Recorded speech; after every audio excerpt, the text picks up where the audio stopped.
السلام علیکم ورحمۃ اللہ وبرکاتہ۔ نحمدہ ونصلی علی رسولہ الکریم، اما بعد، فاعوذ باللہ من الشیطان الرجیم، بسم اللہ الرحمن الرحیم۔ الا ان اولیاء اللہ لا خوف علیہم ولا هم یحزنون۔ صدق اللہ العظیم وصدق بلغنا رسولہ النبی الکریم، ونحن علی ذلک من الشاہدین والشاکرین، والحمد للہ رب العالمین۔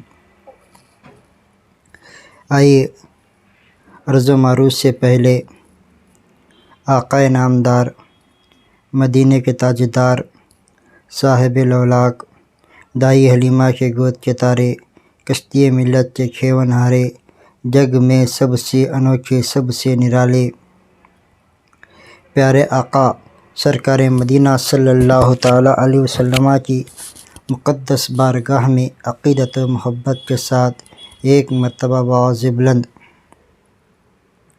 درود پاک کا نذرانہ پیش کریں۔ پڑھے بآواز بلند: اللہم صلی علی سیدنا شفیعنا حبیبنا مولانا محمد بارک وسلم، صلو علیہ صلاۃ و سلام علیک یا حبیبی یا رسول اللہ صلی اللہ تعالیٰ علیہ وسلم۔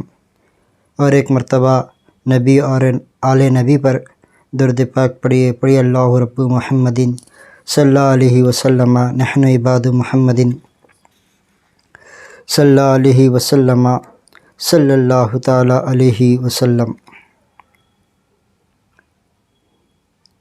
حضور درویش بابا علیہ رحمت و رضوان جو اکثر و بیشتر اشعار گنگناتے تھے، آج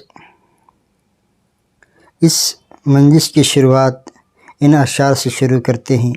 درویش بابا کہتے ہیں: اللہ اللہ بولنے سے رب جسے، اللہ اللہ بولنا آتا کسے، سب کو چھوڑ رب کو دیکھ، رب کی نظر سے سب کو دیکھ۔ پچھلے تمام قسطوں میں آپ حضرات نے حضور درویش بابا علیہ رحمت و رضوان کے میراث کے واقعات اور سفر حج کے تعلق سے سماعت کی ہے۔ آج کی اس نشست میں حضور درویش بابا علیہ رحمت و رضوان جو سفر کیا کرتے تھے، ان سفر کے حالات زندگی سماعت کریں گے۔ صاحب کتاب نے اس پر ایک عنوان باندھا ہے: سفروں میں حضور یعنی درویش بابا پر گزرے ہوئے واقعات حضور کی زبانی۔ حضور کے چاہنے والوں نے سنے ہیں، تبرکاً ہدیہ ناظرین ہیں۔ نمبر 1، الحاج پیر سید مظفر علی نیازی قادم خواجہ خواجگاں اجمیر شریف عرض کرتے ہیں: حضور قبلہ نے 1947 کے سفر کا واقعہ سنایا تھا۔ وہ یہ کہ جب ہندوستان جل رہا تھا، غارت گری کا بازار گرم تھا، مسلمانوں کا جینا حرام ہو گیا تھا، اس پرآشوب زمانے میں بھی آپ سفر کرتے تھے۔ دوران سفر آپ کا پانی پت جانا ہوا، مسلمانوں کی پوری آبادی ختم کر دی گئی تھی، ہر طرف خون ہی خون نظر آ رہا تھا۔ جو مسلمان اپنی جان بچانے میں کامیاب ہوئے، دوسرے مقامات کو منتقل ہو گئے تھے۔ پورا علاقہ سنسان تھا، سوائے ویرانی و بربادی کے کچھ بھی نظر نہیں آ رہا تھا۔ کتے بھونکنے کے سوا کوئی آواز نہیں آ رہی تھی۔ آپ حضرت بو علی شاہ قلندر رحمۃ اللہ علیہ کے دربار اقدس میں حاضری دینے پہنچے۔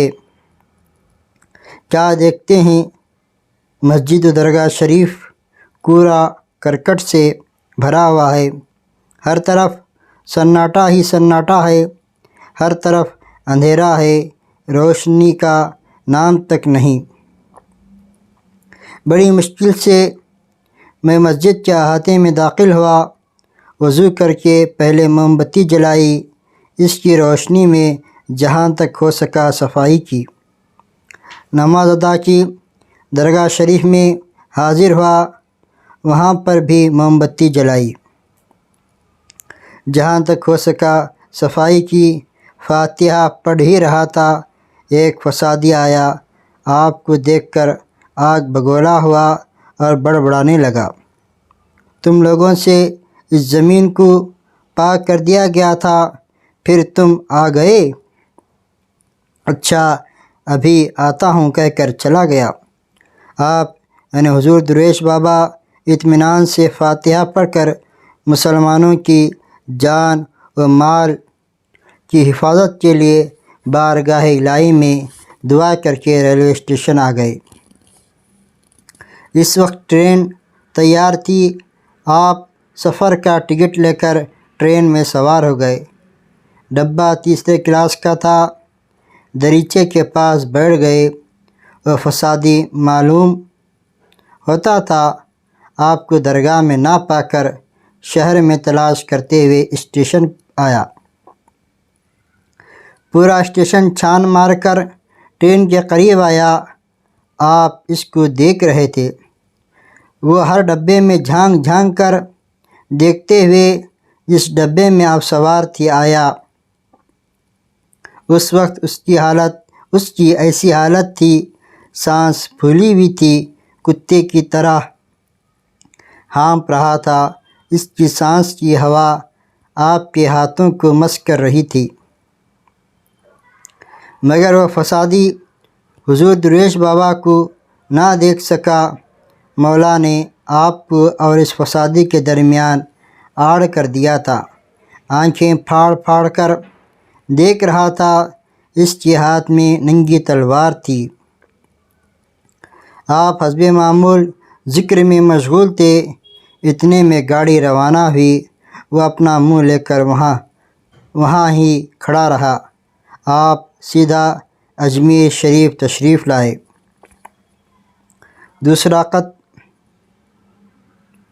دوسرا واقعہ جنابہ حمیدہ بانو ساکن کوئمبتور تمل ناڈو عرض کرتی ہیں کہ وہ حضور کی زبانی سفر کے واقعات سنی تھی، اس کے گواہ جنگلی پیر کے مجاور ہیں، تحریر کر کے اس ناچیز کو دیا ہے، اس کی نقل کر رہا ہوں۔ حضور فرماتے ہیں جب میں راجستھان میں پیدل سفر کر رہا تھا، تھک کر ایک درخت کے نیچے قیام کیا، اس گاؤں کے لوگ اپنے اپنے گھر بلائے مگر حضور ان کے گھر نہ گئے، ایک درخت کے نیچے ہی قیام کیا، اس گاؤں کے اطراف و جوانب سے لوگ آ کر فیض حاصل کر رہے تھے، آپ کی اطراف و اکناف میں شہرت ہو چکی تھی، ایک مالدار شخص اپنی نوجوان لڑکی کو لے کر خدمت میں حاضر ہوا، عرض کی اس کے علاج کے لیے آپ کی خدمت میں حاضر ہوا ہوں، اس کو راج پھوڑا یعنی سرطان ہوا ہے، اس کا علاج کرایا مگر جوں جوں علاج کرا رہا ہوں پھوڑا کا زخم پھیل رہا ہے، آپ کی خدمت میں حاضر ہوا ہوں، اللہ جل جلالہ و رسول کریم صلی اللہ علیہ وسلم کے لیے اس کا علاج کریں، مجھے امید ہے آپ کے ہاتھوں شفا دے گا، یہ امید لے کر حاضر خدمت ہوا ہوں، نا امید نہ کریں، حضور سے منت سماجت کرتا رہا، آخر حضور کو اس پر یعنی اس نوجوان لڑکی پر رحم آ گیا، اور فرمایا لڑکی کا علاج اس شرط پر کروں گا اگر اللہ نے اس کو شفا دی، جہاں میں بتاؤں مسجد تعمیر کرو گے؟ وہ شخص مالدار تھا، آپ کی شرط مان لی۔ حضور نے اس لڑکی کا علاج کیا، چند ہی دنوں میں اللہ تعالیٰ نے اس کو شفاء کلی عطا فرمائی۔ حسب شرط حضور کو اس گاؤں کے لوگوں نے حضور کی خدمت میں خالی جگہ وقف کی تھی۔ اس جگہ پر اس مالدار کو مسجد تعمیر کرنے کا حکم فرمایا۔ جگہ کافی بڑی تھی، صرف مسجد کے پائے کے لیے 12,000 روپے صرف ہوئے۔ مالدار دل ہی دل میں سوچنے لگا، صرف پائے کے لیے اتنی رقم خرچ ہوئی، پوری مسجد تعمیر ہونے تک کتنا خرچ آئے گا؟ اس کا وسوسہ، شیطانی خیال حضور کو معلوم ہو گیا۔ فوراً آپ نے پورا پایا کھود نکال دیا۔ فرمایا اتنا چھوٹا دل والا اور بخیل اللہ کی راہ میں جس نے مالدار بنایا خرچ کرنے سے کنجوسی کرتا ہے؟ تمہاری ضرورت نہیں، چلے جاؤ۔ فوراً آپ نے اپنے صرفۂ خاص سے مسجد کی تعمیر کرائی اور اس گاؤں والوں کے حوالے کر کے آپ نے آگے کے سفر کے لیے روانہ ہوئے۔ حضور ناگور شریف کے عرس کے موقع پر دربار میں تشریف فرماتے، لوگوں کا ہجوم تھا۔ 8-10 سال کا لڑکا جو دربار میں زائرین کی خدمت کرتا تھا، مکہ تھا، یعنی وہ بول نہیں سکتا تھا۔ حضور نے اس کو اشارے سے بلایا اور فرمایا دربار کے قریب بیوہ تھام پکڑے کھڑی ہے، اس کو بولو اماں جی حضرت تم کو بلاتے ہیں۔ لڑکا سیدھا بیوہ کے پاس جا کر اس کی ساڑی پکڑ کر جس طرح حضور نے اس سے فرمایا تھا بولا، حضور تم کو بلا رہے ہیں۔ اس کو بات کرتے ہوئے دیکھ کر پورے لوگ تعجب کرنے لگے، دنگ ہو کر اس لڑکے کی طرف دیکھنے لگے۔ اس کے بعد سے وہ لڑکا بات کرنے لگا۔ یہ حضور کی کرامت تھی، اللہ جل نے اس کو گویائی عطا فرمائی۔ بیوہ حضور کی خدمت میں حاضر ہوئی۔ اس سے آپ نے دریافت کیا کہ کیا وجہ ہے کہ تم پریشان کھڑی تھی؟ اس نے عرض کیا، حضور مولا نے مجھے ہر طرح سے نوازا ہے، کسی چیز کی کمی نہیں۔ مجھے اللہ عز و جل نے ایک لڑکا اور 2 لڑکیوں سے نوازا ہے۔ بڑی لڑکی کی شادی کر دی ہوں، دوسری لڑکی پر جن حاوی ہے، ہر طرح کا علاج کیا، وہ دفع نہیں ہو رہا ہے، ہم سب کو بہت تنگ و پریشان کر رکھا ہے۔ اس لیے دربار میں معروضہ پیش کر رہی تھی۔ حضور نے فرمایا پابندی سے نماز پڑھو اور بارگاہ الہی میں رو رو کر فریاد کرو، انشاءاللہ صحت مند ہو جاؤ گی۔ اس نے عرض کی، حضور اللہ کا شکر ہے کہ میں پابندی سے نماز ادا کرتی ہوں اور اس کے دربار میں رو رو کر ہر روز فریاد کر رہی ہوں، مولا میری سن نہیں رہا ہے۔ اس لیے دربار کے وسیلے سے اس کی بارگاہ میں فریاد کرتے کھڑی تھی۔ مولا نے میری سن لی، آپ کو بھیج دیا۔ میں عاجزانہ گزارش کرتی ہوں، برائے مہربانی اس دربار کا واسطہ اور اس مولا کا جس نے میری فریاد سن کر آپ کو بھیجا، میری بچی کا علاج کر کے اس بیوہ لاچار کی مدد کریں۔ یہ بیوہ زندگی بھر لونڈی بن کر خدمت کرے گی۔ حضور اس کی التجا و گزارش پر اس کے گاؤں چلے گئے۔ اس کے گھر قیام کیا۔ اس دوران اس گاؤں کے لوگ آ کر حضور سے فیض حاصل کر کے جا رہے تھے۔ ایک روز بیوہ سے فرمایا، لڑکی کو کنویں کے پاس بٹھا کر کنویں کا پانی اس پر ڈالتے رہو، میں سورہ یاسین تلاوت کرتا ہوں۔ جس طرح پانی اس لڑکی پر پڑتا رہا وہ بے ہوش ہو کر گر گئی۔ حضور سورہ یاسین کی تلاوت ختم کی، جن چیخ مار کر بھاگ گیا۔ حضور اپنا لعاب مبارک لڑکی کو لگایا، وہ ہوش میں آ گئی۔ یہ آپ کی کرامت تھی، سبحان اللہ۔ یہاں سے آپ ترچنا پلی تشریف لے گئے۔ وہاں پر مسجد کی ضرورت محسوس تھی۔ مسجد تعمیر کر کے وہاں کے لوگوں کو تاکید پر تاکید کی کہ باجماعت نماز کی پابندی سے ادا کریں اور شریعت مطہرہ پر پابندی سے عمل کریں۔ ان کے حوالے کر کے آپ وہاں سے رخصت ہوئے۔ چوتھا خط آندھرا پردیش کے ایک گاؤں میں حضور کا قیام تھا۔ وہاں ہندو مسلمان آ کر فیض حاصل کرتے تھے۔ آپ ایک روز یکایک قریب کے جنگل میں چلے گئے۔ آپ کا معتقد آپ کو جاتے ہوئے دیکھ کر سمجھا حضور یہاں سے جا رہے ہیں، وہ بھی آپ کے پیچھے روانہ ہوا۔ آپ کو اس کے آنے کا احساس ہوا۔ آپ خاموش چلتے رہے۔ گھنا جنگل تھا، رات اندھیری، کچھ نظر نہیں آ رہا تھا۔ یکایک آپ کی پیشانی سے روشنی نکلی جو پورے جنگل کو روشن کر دی۔ آپ جنگل میں ایک دربار تھا، اس کے قریب بیٹھ گئے۔ ایسا معلوم ہو رہا تھا کہ حضور کئی مرتبہ یہاں پر چلہ کشی کیے ہیں۔ آپ اپنے جبہ مبارک سے عود بتی کا بنڈل نکالا، اس سے ماچس مانگی۔ اپنے پاس رہتے ہوئے اس نے نہیں کہا۔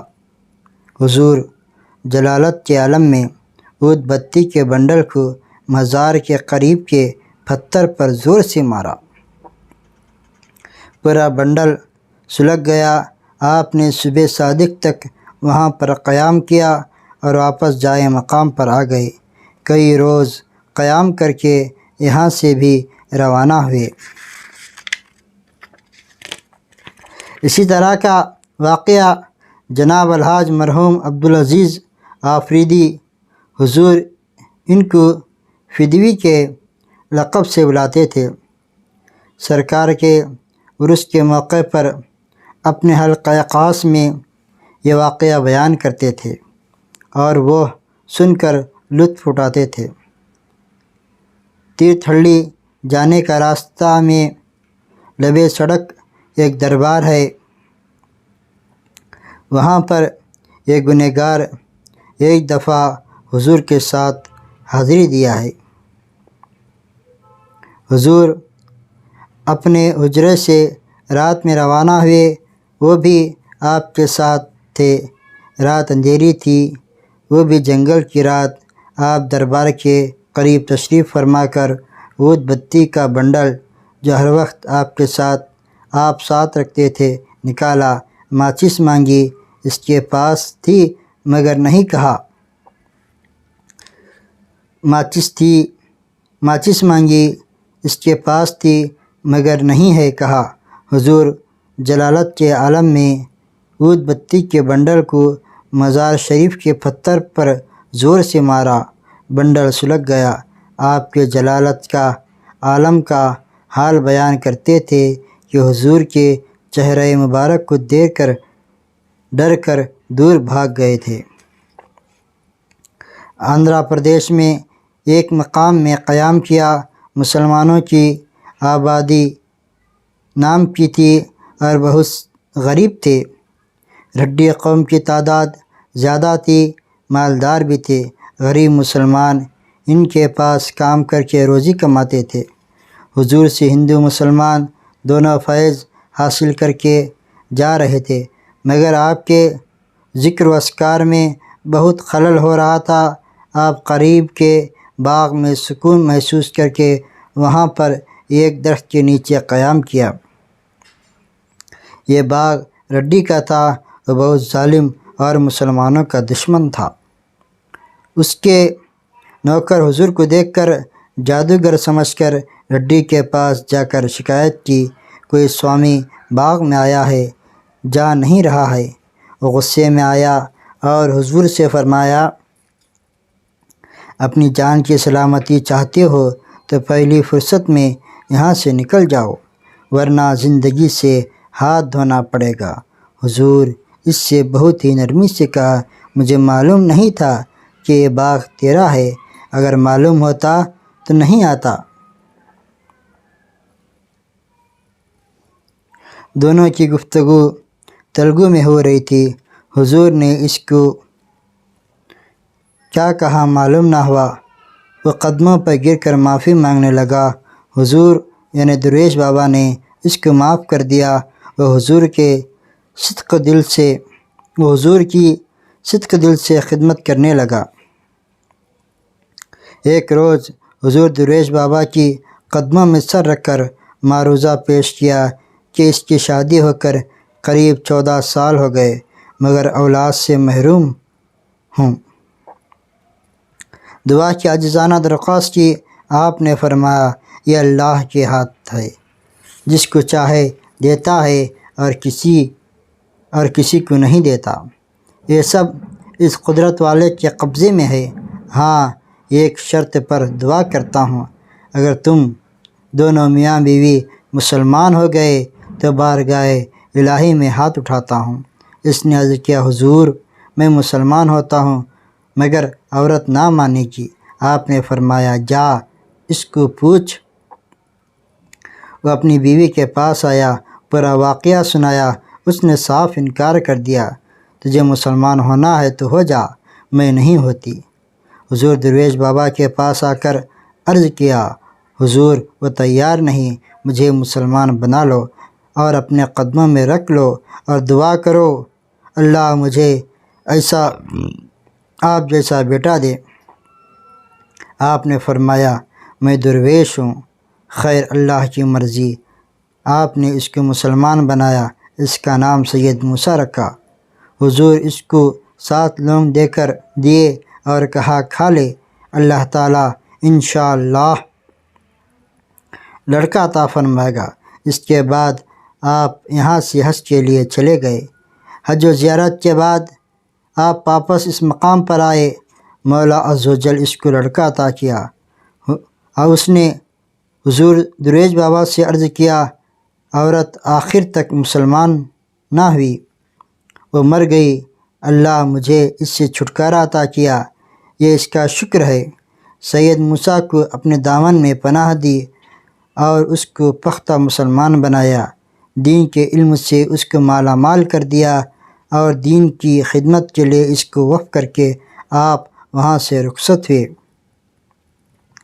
حضور جہاں پر قیام کرتے اس کے نام خطوط روانہ کرتے، وہ آپ کی ملاقات کے لیے وہاں جاتا، آپ کو وہاں نہ پاتا، مایوس ہو کر واپس لوٹ جاتا۔ اس طرح قریب کئی سال گزر گئے، آپ کی ملاقات کے لیے تڑپتا مگر آپ سے ملاقات نہ ہوتی۔ آپ کے عشق میں دیوانہ ہو گیا، پختہ ارادہ کر لیا، خود مر جاؤں گا یا نعوذ باللہ من ذالک، حضور کو جان سے مار ڈالوں گا۔ یہ نیت کر کے آپ کی تلاش میں نکلا، اب میں زیادہ برداشت کر نہیں سکتا۔ حضور درویش بابا نے کشف سے اس کا حال معلوم کر لیا، اس سے ملاقات کی اور کہا، جو ارادہ کر لیا ہے کر لے۔ وہ فوراً حضور کے قدموں میں گر کر معافی مانگنے لگا اور عرض کیا، اب زیادہ برداشت نہیں کر سکتا، زیادہ تڑپاؤ مت، مجھے آپ اپنے سے جدا نہ کریں۔ آپ نے اس کو بٹھایا، گلے سے لگایا اور سینے سے چمٹا لیا۔ اس کو کیا عطا کیا اللہ ہی بہتر جانتا ہے۔ اس کو دین کی خدمت کے لیے وقف کر کے روانہ کیا۔ اب وہ کہاں ہے معلوم نہیں۔ چھٹواں واقعہ آندھرا پردیش کے گاؤں میں رڈی قوم کی آبادی زیادہ تھی۔ حضور اس گاؤں میں ایک غریب و لاچار مسلمان کے گھر قیام کیا تھا۔ ہندو مسلمان دونوں آپ کی خدمت میں حاضر ہو کر فیض حاصل کرتے تھے۔ اس گاؤں کا رڈی مالدار اور زمیندار تھا۔ مکھیا ہونے کی وجہ سے گاؤں میں اس کا بہت رسوخ تھا۔ وہاں کے لوگ حضور سے نزدیک ہو کر فیض حاصل کرنے لگے اور اس سے دور ہونے لگے ہیں۔ مسلمانوں کا دلی دشمن ہونے کی وجہ سے حسد و بغض نے اس کو حضور درویش بابا کا جانی دشمن بنایا۔ حضور کی خدمت میں آ کر الجھنے لگا اور طرح طرح کے الزامات لگانے لگا۔ آپ خاموشی سے اس کو نرم لہجے میں تیلگو زبان میں جواب دیتے رہے، مگر اپنی ضد پر اڑا رہا کہ آپ یہاں کے لوگوں کو اس کے خلاف بغاوت پر اکسا رہے ہیں۔ یہ تمہارے لیے اور یہاں کے مسلمانوں کے حق میں اچھا نہ ہوگا۔ بہتر ہے آپ گاؤں چھوڑ کر چلے جائیں۔ حضور اس کو ہر طرح سے سمجھایا۔ اس نے ایک شرط رکھی، آپ ایک اللہ والے ہیں، دنیا سے کوئی غرض نہیں، صرف ختم خدمت آپ کا شیوا ہے تو ثابت کریں کہ آپ ولی اللہ ہیں۔ یہ دودھ آگ کے درخت کا تھا، میں لایا ہوں، اس کو پی کر ثابت کریں، ورنہ یہ لوگ جو موجود ہیں جان جائیں آپ جھوٹے اور نقلی ہیں، لوگوں کو لوٹ رہے ہیں۔ آپ نے اس شرط پر پینا منظور کیا کہ اگر وہ مسلمان ہوتا ہے تو، ورنہ نہیں۔ آپ نے اس کی شرط مان لی۔ آپ نے غوث پاک رضی اللہ تعالی عنہ اور جد امجد سرکار دو عالم صلی اللہ تعالی وسلم کا تصور کر کے مولا کریم کا نام لے کر پی لیا۔ جیسے جیسے دودھ حلق کے نیچے اتر رہا تھا، آپ درویش بابا فرماتے ہیں، کوئی لکڑی کاٹنے کا آرا چلا رہا ہے۔ دودھ پینے کے بعد بارگاہ الہی میں نماز کی نیت باندھ کر کھڑے ہو گئے۔ اللہ عز و جل نے آپ کے جسم سے غیر معمولی پسینہ نکالا، جس سے زہر کا اثر زائل ہوا۔ جب رڈی نے دیکھا آگ کا دودھ کا زہر آپ پر اثر نہیں کیا، قدموں میں گر کر معافی مانگنے لگا، حسب وعدہ مسلمان ہوا۔ حضور درویش بابا نے اس کا نام عبدالکریم رکھا، اپنی صحبت میں رکھا، دین کا ظاہری و باطنی علم سے نوازا اور دین کی خدمت کے لیے وقف کر دیا۔ اس واقعے کا ذکر بحرالعلوم مفتی عبدالمنان صاحب قبلہ نے تذکرہ درویش میں بھی کیا ہے۔ وآخر دعوانا الحمدللہ رب العالمین۔ السلام علیکم ورحمۃ اللہ۔